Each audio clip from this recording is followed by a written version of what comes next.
సాక్ష్యాన్ని మరి నాకు జ్ఞాపకం చేశాడు. మేము పరిచయం చేస్తున్న మరి చక్రాపాలెంలో పరిచయం చేస్తున్న దినాలలో గత 2 నెలల క్రితం, 2 నెలలు అయ్యిందో కాలేదు నాకైతే తెలియదండి, జనవరి అయిపోయింది, డిసెంబర్ మాసంలో మరి అక్కడికి వెళ్ళి డిసెంబర్లో బల్లా ఇచ్చిన తర్వాత ఒక అక్క వచ్చింది. ఆ అక్క చాలా వీక్గా ఉంది, చాలా సన్నగా ఉంది. అసలు ఆమె మొహం చుట్టూ నేను అది మొదటి టైము లేకుంటే రెండోసారి నాకు సరిగా గుర్తులేదు, ఆమె వచ్చి ఏడుస్తూ వచ్చింది, భయంకరంగా ఏడుస్తూ వచ్చింది. వచ్చి పాస్టర్ గారు నాకు బాప్తిస్మం ఇవ్వండి అని చెప్పని అడిగితే పాస్టర్ గారు ఏం చేశాడంటే, మరి బాప్తిస్మం అంటే మాటలు కాదమ్మని కొన్ని మాటలు చెప్పాడు. అదిగాక నువ్వు దేవుని సన్నిధికి ఇంతవరకు రాలేదు కదా, మరి నీ పరిస్థితి ఎలా మాకు తెలియదు కదా, నీకు ఎలా బాప్తిస్మం ఇవ్వాలి అని చెప్పానని నాతో మాట్లాడినప్పుడు అన్నాను, ఆ యొక్క దేవుని సన్నిధికి వచ్చి కూర్చున్నట్టే నాకు తెలియదు, బైబిల్ పట్టుకున్నట్టు నాకు తెలియదు, ఆమె ఎవరో తెలియదు, ఆమె పద్ధతి ఏమిటో తెలియదు, నువ్వు బాప్తిస్మం ఇస్తే ఆమె పక్షాన నీవు నేరస్తుడు అవుతావని చెప్పని చెప్పా. ఎందుకంటే బాప్తిస్మం అంటే మామూలు మాటలు కాదండి, మునుగుతారు లెగుతారు. కానీ ఆ యొక్క శాపం అనేది ఆశీర్వాదమైన శాపమైన సేవకులమైన, ఎందుకంటే వాళ్ళ పరిస్థితి తెలియకుండా మేము ఇవ్వకూడదు.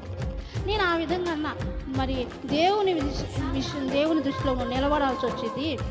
ఆమె దేవుని సంపానికి రాలేదు కదా, ఆమె భక్తి చేసిన మనిషి కాదు, అసలు భక్తి చేసిన మనిషే కాదు, భక్తి అంటేనే తెలియదు అని చెప్పి నేను అన్నాను. కానీ ఒక పక్క భయం వేస్తూ ఉంది, ఎందుకంటే దేవుని బాప్తిసానికి రక్షణకి అడ్డు పెట్టకూడదు కదా అని. కానీ నేను చెప్పాల్సిన మాట నేను చెప్పాను, నాకు తెలియదయ్యా, దేవుడే చూసుకుంటాడు, నీ ఆలోచనలో ఉంటే అలా చేసుకొని చెప్పని నేను పక్కకి వెళ్తే తన భర్త కూడా వచ్చి నా భార్యకి గట్టిగా బాప్తిసం ఇవ్వాలని అసలు విషయం తెలియదు.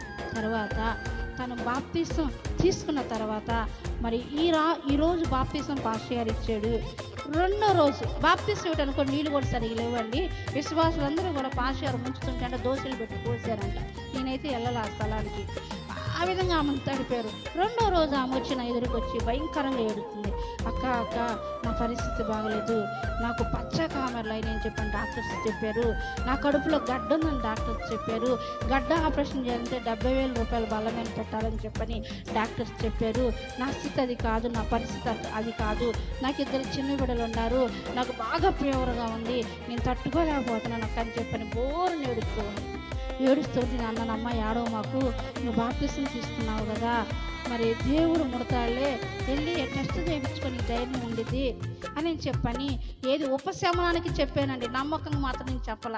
ఎందుకంటే దేవుని సన్నిధిలో యథార్థంగా మనం ఒప్పుకోవాలి, ఒప్పుకున్నప్పుడే మనం కనికరించబడతాం. ఉపశమనానికి చెప్పాలి కాబట్టి చెప్పే అంతవరకే, కానీ నాకైతే నమ్మకం. ఎందుకంటే తన పరిస్థితి చాలా దారుణంగా ఉంది. రాత్రి అంతా మన వాళ్ళు చెప్తున్నారు, ఇంట్లో పడి మన బంగారం తిరిగి పెద్దగా కేకలేసి ఏడ్చిద్దంట. ఆ బాధ తట్టుకోలేక, ఆ కడుపులో బాధ తట్టుకోలేక, ఆ యొక్క పచ్చకామెరలు భయంకరంగా ఎక్కువైపోయి, జ్వరం ఎక్కువై ఈ రోజు రేపన్న పరిస్థితిలో మరి తన భర్త కూడా వచ్చి భయంకరంగా ఏడుస్తుంటే తన భర్త అంటాడంట, ఈ బాధపడే కంటే చచ్చిపోవటం మేలు కదా, నువ్వు చావు, నీ దరిద్రం పోయిద్దని చెప్పని భర్త కూడా నిందించాడంట. ఎందుకంటే చూసి ఓర్చుకోలేక, తట్టుకోలేక, బాధపడతా, ఏం చేయలేక, 1 రోజు 2 రోజులు అయితే తట్టుకునేవాడే. మరి దినమంతా ప్రతిదినం అదే పరిస్థితి. అలాంటి స్థితిలో ఆమె వచ్చినప్పుడు నేను ఉపశమనాన్ని చెప్పాను, రక్షించబడ్డావు, రక్తంలో కడగబడ్డావు కదా, దేవుడు చూసుకుంటాడేమో, భయపడ, మాకు టెస్ట్ చేయించుకోసారి ధైర్యంగా. ఎందుకంటే జ్వరానికి మరి ఆ ప్యూర్కి టెస్ట్ చేయించుకోదు ఎలా ఉందని చెప్పానంటే, ఆమె మరలా వెళ్ళి 5,000 రూపాయలు పెట్టి గవర్నమెంట్ హాస్పిటల్కి, ప్రైవేట్ హాస్పిటల్కి 2 స్థలాలకు వెళ్ళి వాళ్ళ అక్కని తీసుకొని టెస్ట్ చేపిస్తే వాళ్ళు అన్నారంట, ఏ హాస్పిటల్లో చూపించుకున్నావమ్మా అన్నారంట. హల్లెలూయా. నువ్వు ఏ హాస్పిటల్లో చూపించుకున్నావు, నీ టెస్టులు అయ్యి వెనక టెస్టులు మేము చేసిన టెస్టులు అంటే ఆ టెస్టులు ఇచ్చిందంట. ఇప్పుడు వచ్చిన రిపోర్ట్లో చూస్తే గడ్డ లేదండి, అస్సలు లేదు గడ్డ. డాక్టర్లు బెత్తరపోయి ఏ హాస్పిటల్కి వెళ్ళావు నువ్వు అని అడిగితే ఆమె ఏం చెప్పలేకపోయిందంట. చూస్తే పచ్చకామెరలు లేవంట, బాగుందంట, ఫీవర్ లేదంట, ఏమి లేదమ్మా, కొంచెం వేడే ఉంది నీలో, అంతమించి ఏం లేవమ్మా, నిజంగా అసలు ఇంత నార్మల్ రిపోర్ట్లు వచ్చినాయి. ఎందుకంటే 2 రోజుల క్రితం రిపోర్ట్లు, 2 రోజులు తాలిన తర్వాత రిపోర్ట్లు ఇంత నార్మల్గా వచ్చినాయని చెప్పని ఆ డాక్టర్ ఆశ్చర్యపోయి అడిగాడంట. ఆమె సంతోషంతో వచ్చి ఆ రిపోర్ట్లో ఒక చేత్తో పట్టుకొని, ఈ రిపోర్ట్లో ఒక చేత్తో పట్టుకొని నా దగ్గరికి వచ్చి, పాస్టర్ గారు ఇదిగో నా గడ్డ అని చెప్పని రిపోర్టు చూపిస్తుంది. పాస్టర్ గారు ఈరోజు చూపించిన రిపోర్ట్ ఇదిగో గడ్డ లేదు అని నాకు ఆమె చెప్తుందండి. చదువురాంది మోటిది డాక్టర్ ఎలా చెప్పాడో, ఎలా చూపించాడో, ఎలా ఎక్స్ప్లెయిన్ చేశాడో అవన్నీ తీసుకొని వచ్చి నాకు చెప్తుంటే నిజంగా నేను ఎంత అవివేక పని చేశాను.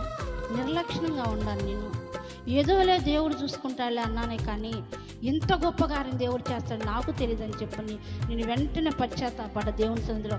దేవుడు నమ్మదగినవాడు. అప్పుడు నేను అన్న, రక్తంలో కడగబడ్డావు కనుక నీకు విడుదల వచ్చిందమ్మా అని. ఆమె అసలుకి లెగవలేని పరిస్థితి, కూర్చోలేని పరిస్థితి, నడవలేని పరిస్థితి. అలాంటి స్థితి నుంచి ప్రభు మారవంగా 2 రోజులండి ఆడడం. అంతకుముందు బాప్తిసం తీసుకోకముందు రోజు రిపోర్టు, బాప్తిసం తీసుకున్న నెక్స్ట్ రోజు రిపోర్టు. ఈ రిపోర్ట్లు చూసి ఆమె సంతోషపడుతుంటే నేను దేవుని సందులో పశ్చాత్తాపడి, అయ్యా ఇంకెప్పుడు నీ కార్యాలకు నేను అడ్డం రానయ్యా అని చెప్పని నేను దేవుని సందులో ఒప్పుకొని